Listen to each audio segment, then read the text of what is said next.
guys sa ano ko, Maynila, Robinson.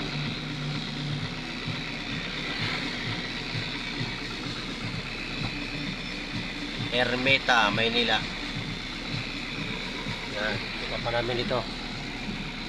Hollywood.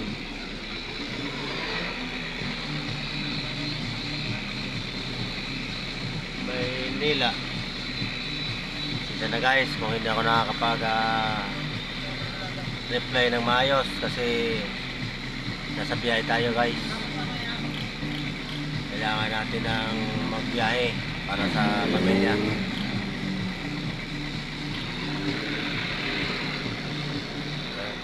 Lalo na yung mga nakakilala sa atin dyan sa ibang bansa. Mag-ingat po kayo mga lods. Nako. Sige po, bye-bye.